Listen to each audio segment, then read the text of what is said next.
کہ حضور پاک صلی اللہ تعالی علیہ وسلم نے پکی ہوئی بکری اور مردہ لڑکی کو کس طرح زندہ فرمایا۔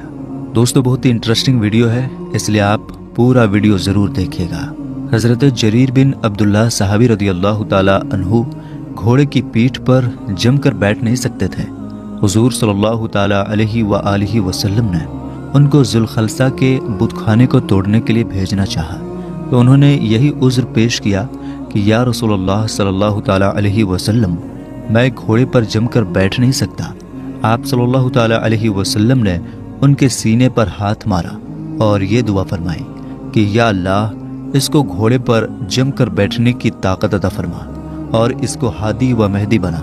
اس دعا کے بعد حضرت جریر رضی اللہ عنہ گھوڑے پر سوار ہوئے اور قبیلہ احمس کے 150 سواروں کا لشکر لے گئے اور اس بت خانے کو توڑ پھوڑ کر جلا ڈالا اور ویرودھ کرنے والے کفار کو بھی قتل کر ڈالا۔ جب واپس آئے تو حضور صلی اللہ تعالی علیہ وسلم نے ان کے لیے اور قبیلہ احمس کے حق میں دعا فرمائی۔ حضرت طفیل دوشی رضی اللہ تعالی عنہ اپنے کچھ ساتھیوں کے ساتھ حضور پاک صلی اللہ تعالی علیہ وسلم کی بارگاہ میں حاضر ہوئے اور عرض کیا کہ یا رسول اللہ صلی اللہ تعالی علیہ وسلم، قبیلہ دوس نے اسلام کی دعوت قبول کرنے سے انکار کر دیا، لہٰذا آپ اس قبیلے کی ہلاکت کے لیے دعا فرما دیجیے۔ لوگوں نے آپس میں یہ کہنا شروع کر دیا کہ اب آپ کی دعائے ہلاکت سے یہ قبیلہ ہلاک ہو جائے گا، لیکن رحمت عالم صلی اللہ تعالی علیہ وسلم نے قبیلہ دوس کے لیے یہ رحمت بھری دعا فرمائی کہ الہی، تو قبیلہ دوس کو ہدایت دے اور ان کو میرے پاس لا۔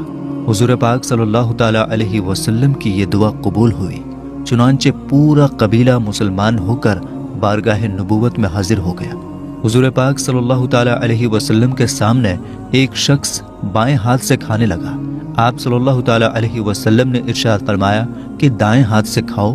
اس نے غرور سے کہا کہ میں دائیں ہاتھ سے نہیں کھا سکتا، کیونکہ اس مغرور نے گھمنڈ سے ایسا کہا تھا۔ اس لیے آپ صلی اللہ تعالی علیہ وسلم نے فرمایا کہ خدا کرے ایسا ہی ہو۔ چنانچہ اس کے بعد ایسا ہی ہوا کہ وہ اپنے دائیں ہاتھ کو اٹھا کر واقعی اپنے منہ تک نہیں لے جا سکتا تھا۔ خدا تعالیٰ کے حکم سے مردوں کو زندہ کر دینا یہ حضرت عیسیٰ علیہ السلام کا ایک بہت ہی مشہور معجزہ ہے، مگر چونکہ جتنے انبیاء کرام دنیا میں تشریف لائے، سبوں کو اللہ تعالیٰ نے کوئی نہ کوئی معجزہ عطا فرمایا ہے، لیکن اللہ تعالیٰ نے حضور رحمت للعالمین صلی اللہ تعالی علیہ وسلم کو ہر طرح کا معجزہ عطا فرمایا ہے۔ اس قسم کے چند معجزات احادیث اور سیرت نبویہ کی کتابوں میں درج ہیں۔ روایت ہے کہ حضور صلی اللہ تعالی علیہ وسلم نے ایک شخص کو اسلام کی دعوت دی تو اس نے کہا کہ میں اس وقت تک آپ پر ایمان نہیں لا سکتا جب تک کہ میری مردہ بچی زندہ نہ ہو جائے۔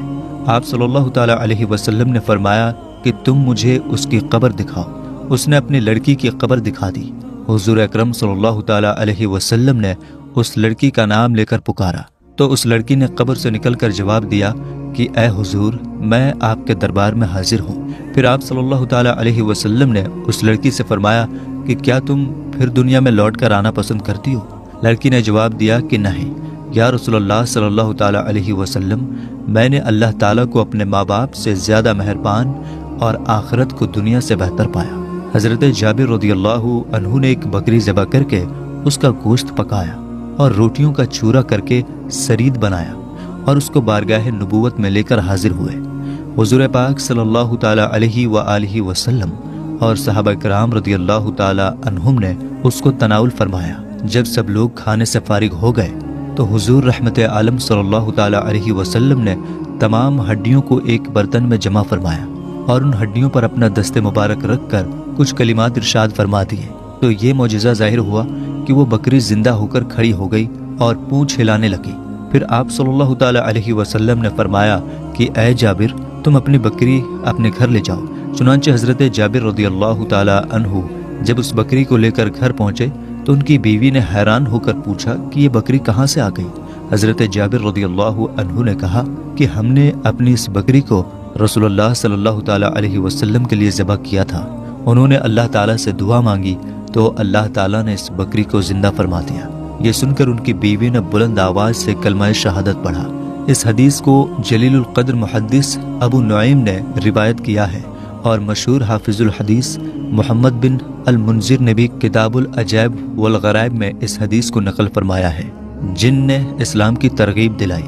حضرت سواد بن قارب رضی اللہ تعالی عنہ کا بیان ہے کہ ایک جن میرا تابع ہو گیا تھا، وہ آئندہ کی خبریں مجھے دیا کرتا تھا اور میں لوگوں کو وہ خبریں بتا کر نذرانے وصول کیا کرتا تھا۔ ایک بار اس جن نے مجھے آ کر جگایا اور کہا کہ اٹھ اور ہوش میں آ، اگر تجھ میں کچھ شعور ہے تو چل اور بنی ہاشم کا سردار کے دربار میں حاضر ہو کر ان کا دیدار کر، جو لؤی بن غالب کی اولاد میں پیغمبر ہو کر تشریف لائے ہیں۔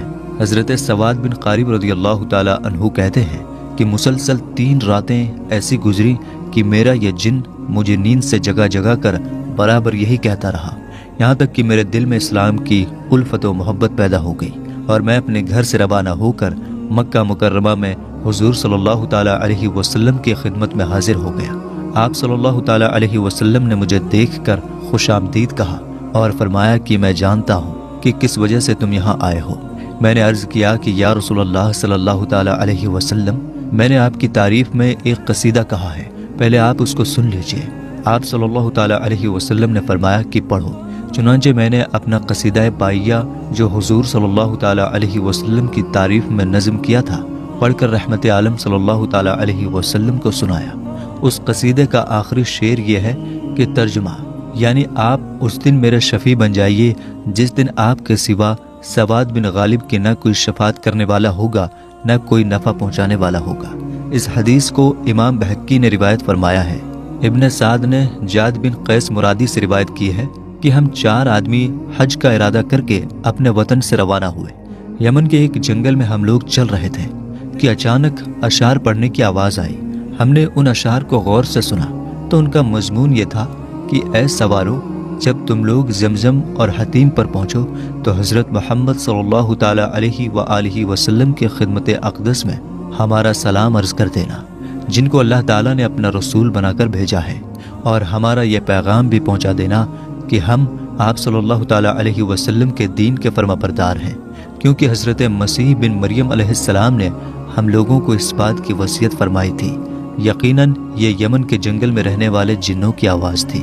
خطیب حضرت جابر بن عبداللہ رضی اللہ تعالی عنہما سے راوی ہے کہ ہم لوگ ایک سفر میں رسول اللہ صلی اللہ تعالی علیہ وسلم کے ساتھ تھے۔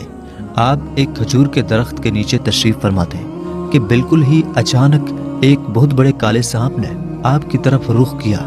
لوگوں نے اس کو مار ڈالنے کا ارادہ کیا، لیکن آپ نے فرمایا کہ اس کو میرے پاس آنے دو۔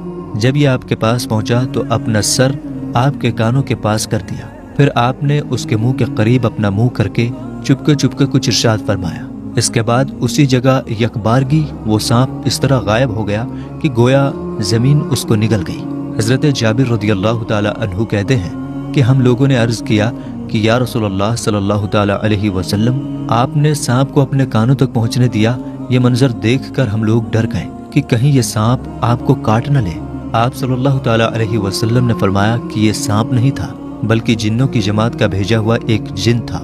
فلاں سورہ میں سے کچھ آیتیں یہ بھول گیا۔ ان آیتوں کو دریافت کرنے کے لیے جنوں نے اس کو میرے پاس بھیجا تھا۔ میں نے اس کو وہ آیتیں بتا دیں اور وہ ان کو یاد کرتا ہوا چلا گیا۔ حضور اکرم صلی اللہ تعالی علیہ وسلم نے ارشاد فرمایا، جس کا ترجمہ ہے پروا ہوا سے میری مدد کی گئی اور قوم عاد پچھوا ہوا سے ہلاک کی گئی۔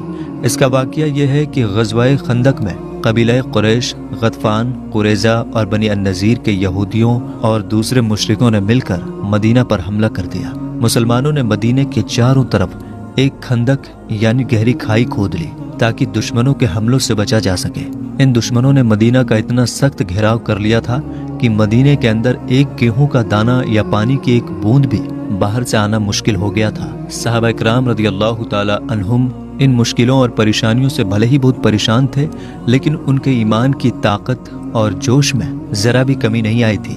ٹھیک اسی حالت میں نبی کریم صلی اللہ تعالی علیہ وسلم کا یہ معجزہ ظاہر ہوا کہ پورب کی طرف سے ایک ایسی زوردار آندھی آئی جس میں کڑاکے کا جاڑا بھی تھا اور اس میں شدت کے جھونکے اور جھٹکے تھے کہ گرد و غبار کا بادل چھا گیا۔ کفار کی آنکھیں دھول اور کنکریوں سے بھر گئیں، ان کے چولہوں کی آگ بجھ گئی اور بڑی بڑی دیگیں چولہوں سے الٹ پلٹ کر دور تک لڑکتی ہوئی چلی گئیں۔ خیموں کی میخیں اکھڑ گئیں، اور خیمے اڑ اڑ کر پھٹ گئے، گھوڑے ایک دوسرے سے ٹکرا کر لڑنے لگے۔